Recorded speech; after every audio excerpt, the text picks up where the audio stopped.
4 பாப்கார்னுண்ணே. நாளா தம்பி? சரி தம்பி. வேற என்ன வேணும்? பாப்கார்ன் மட்டும் போதுமா? அண்ணே 4 பாப்கார்னு ஒரு காஃபிண்ணே. சரிப்பா சரிப்பா. இந்தாப்பா வாங்கிக்கப்பா. தேங்க்ஸ்ண்ணே. உங்களுக்கு அமௌண்ட் ஜிபே பண்ணிட்டேண்ணே.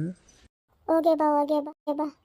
எப்போதும் அது வேணும் இது வேணுமீங்க, இப்போ என்ன ஒன்றும் கேட்காம ஒரு பாப்கார்ன் மட்டும் கேட்டிருக்கீங்க. அது ஒன்றும் இல்லைங்க, சொன்னா திட்டாதீங்க. என்னன்னு சொல்லுமா. இந்த பை நிறைய ஸ்நாக்ஸ் கொண்டு வந்தோம். நீங்கள் படம் சீரியஸாக பார்த்துக்கிட்டு நாங்கள் ஸ்நாக்ஸ் அப்புறம் பிடிச்சிட்டோம். அடி பாவி. ஆமாப்பா படம் பார்க்குவோம். ஸ்நாக்ஸ் வந்து என்ன பண்ண முடியும்? இப்போ எதுக்கு பாப்கார்னு? ஆமாம், ஸ்நாக்ஸ்லாம் முடிஞ்சிருச்சு, அதனால தான் பாப்கார்ன் மட்டும் கேட்டோம். இதுக்கு மேலே ஒன்றும் சாப்பிட முடியாதுப்பா. சரி என்னவோ நாங்கள் பாப்கார்னு. நான் காஃபி வாங்கிட்டு சொன்னேன். இந்த உனக்கும் வாங்கிட்டு வந்திருக்கிறேன், இந்த குடி. ரொம்ப தேங்க்ஸ்ங்க. என்னங்க படம் சூப்பராக இருந்ததுங்க, ரொம்ப தேங்க்ஸ்ங்க.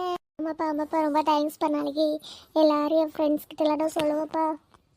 சரி என்னவோ கண்ணுங்கடா, படம்லாம் பார்த்தாச்சு. சரி வீட்டுக்கு போகலாம், போய் தூக்கலாம் சரியா? ஓகேப்பா. இன்னும் முடியல, மிச்சம் மீதி நாளைக்கு இருக்குது. தொடர்ந்து நம்மளை பார்க்கணுன்னா மறக்காமல் சப்ஸ்கிரைப் பண்ணிடுங்க.